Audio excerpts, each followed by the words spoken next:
Assalamualaikum warahmatullahi wabarakatuh. Selamat datang, ladies and gentlemen, di pembukaan talk show khusus kami mengenai pemilihan presiden dan wakil presiden.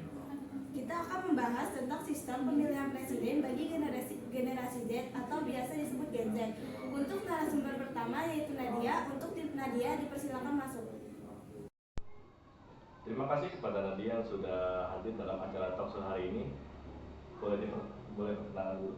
Halo semuanya, perkenalkan saya Nadia, perwakilan dari Gen Z, akan menjawab pertanyaannya.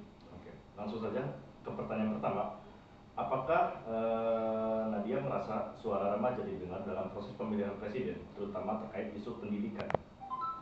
Tentu, suara remaja penting dalam proses pemilihan presiden, terutama terkait isu pendidikan. Remaja adalah bagian dari masyarakat yang akan terpengaruh oleh kebijakan pendidikan yang dibuat oleh pemerintah. Mereka memiliki hak untuk menyuarakan kepentingan dan aspirasi mereka dalam hal ini. Baik. Yang kedua, bagaimana Nadia ingin melihat perubahan dalam sistem pendidikan jika presiden yang baru terpilih? Mungkin para remaja ingin melihat perubahan yang lebih inklusif dalam sistem pendidikan, seperti akses yang lebih mudah terhadap pendidikan berkualitas tanpa memandang latar belakang ekonomi. Mereka juga mungkin menginginkan lebih banyak program yang mempersiapkan mereka untuk kehidupan setelah lulus, termasuk keterampilan praktis dan kewirausahaan. Selain itu, mereka mungkin mendukung peningkatan kualitas pengajaran, peningkatan teknologi dalam pembelajaran, serta peningkatan dukungan untuk kesejahteraan mental dan emosional siswa. Lalu pertanyaan ketiga, apa yang bisa dilakukan untuk meningkatkan partisipasi remaja dalam pemilihan presiden dan proses politik lainnya? Mungkin bisa kampanye yang bersifat inklusif, yaitu calon presiden dan partai politik harus memperhatikan isu-isu yang relevan bagi remaja dan mengkomunikasikan platform mereka dengan cara yang menarik bagi kelompok usia tersebut. Pertanyaan keempat, apa saja kelemahan atau kekurangan dalam sistem pemilihan presiden saat ini yang menurut Nadia perlu diperbaiki? Mungkin yang pertama, kurangnya pendidikan politik. Sistem pendidikan politik yang kurang memadai dapat membuat para remaja kurang memahami proses pemilihan presiden dan pentingnya partisipasi politik. Lalu, kurangnya partisipasi remaja. Keterlibatan remaja dalam proses pemilihan presiden mungkin rendah karena kurangnya kepercayaan pada sistem. Orang kesadaran akan pentingnya suara mereka atau hambatan-hambatan lain seperti proses pendaftaran yang rumit. Oke, terima kasih kepada Nadia untuk jawaban hari ini. Selanjutnya narasumber kita yang kedua dan ketiga yaitu calon pasangan presiden dan calon wakil presiden. Mungkin bisa memperkenalkan diri dulu. Halo semuanya, perkenalkan saya Novia Angelita sebagai calon presiden nomor urut 2. Sekarang saya sedang bersama dengan rekan saya. Perkenalkan, nama saya Nadesa Falzena sebagai calon wakil presiden nomor urut 2. Wah, gimana nih? Udah ada kenal belum sama calon presiden dan calon wakil presiden? Pastinya udah kenal dong. Kita nomor urut 2 nih. Jangan lupa dukung kita. Nomor 2. Nomor 2 R.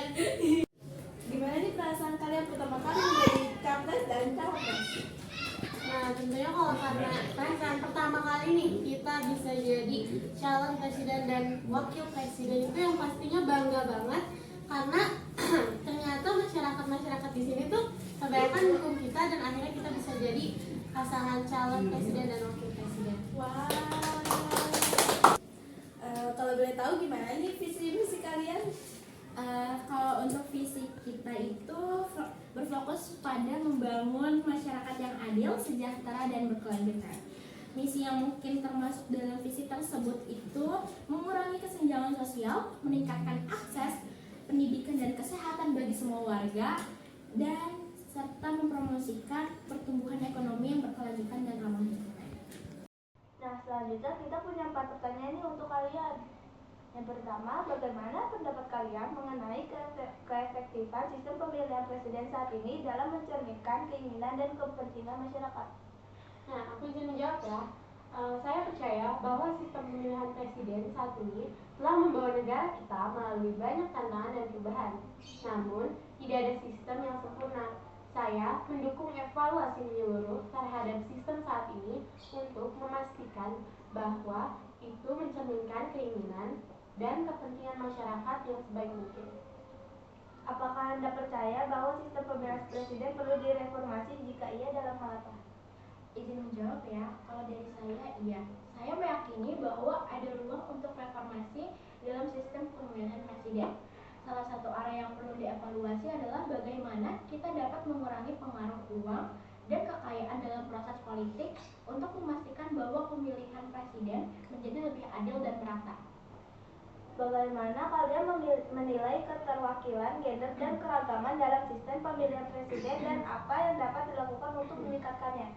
Oke, keterwakilan gender dan keragaman adalah aspek penting dalam sistem pemilihan presiden. Saya berkomitmen untuk memastikan bahwa pemilihan presiden mencerminkan keberagaman masyarakat kita. Ini termasuk mendukung kandidat dari berbagai latar belakang dan memperjuangkan kebijakan yang memajukan kesetaraan gender dan keragaman. Selanjutnya, apakah kalian melihat peran partai politik dalam sistem pemilihan presiden sebagai sebuah kelebihan atau kelemahan? Mengapa? Kalau dari kami sendiri, partai politik memainkan peran penting dalam sistem pemilihan presiden. Tetapi mereka juga harus bertanggung jawab atas kepentingan masyarakat secara keseluruhan. Saya sendiri akan mendorong keterbukaan dan akuntabilitas dalam kegiatan partai politik untuk memastikan bahwa mereka mewakili kepentingan masyarakat secara luas. Kalian punya pesan gak nih untuk mereka yang pertama kali melakukan pemilu? Di dunia demokrasi, menjadi bagian dari proses pemilihan presiden adalah langkah penting dalam menentukan masa depan negara kita. Meskipun mungkin terasa membingungkan pada awalnya, penting untuk tetap terlibat dalam dan mencari pemahaman tentang bagaimana sistem pemilihan presiden bekerja. Nah, untuk para remaja, jangan ragu untuk mencari informasi dari sumber-sumber yang terpercaya, bertanya kepada orang-orang yang memiliki pengalaman, dan melibatkan diri dalam diskusi tentang isu-isu politik yang Anda pedulikan. Ingatlah bahwa setiap suara Anda memiliki dampak. Jadi, gunakan hak pilih Anda dengan bijak. Pemilihan presiden adalah kesempatan untuk membuat perbedaan positif. Jadi, mari kita bersama-sama membangun masa depan yang lebih baik untuk kita semua. Terima kasih atas pesan dan kesan kalian. Mungkin kalian ada yang bersampaikan ke publik? Ada dong tentunya. Jangan lupa pilih kita ya, pasangan calon nomor urut 2. Bersama 2N, wujudkan generasi muda yang gemilang. Dadah! Demikian akhir dari talkshow kita pada hari ini. Terima kasih kepada narasumber yang sudah memberikan wawasan dan pengetahuan mereka mengenai sistem pemilihan presiden dan wakil presiden. Saya Muhammad Rehan selaku MC pada talkshow hari ini. Pamit undur diri. Wassalamualaikum warahmatullahi wabarakatuh.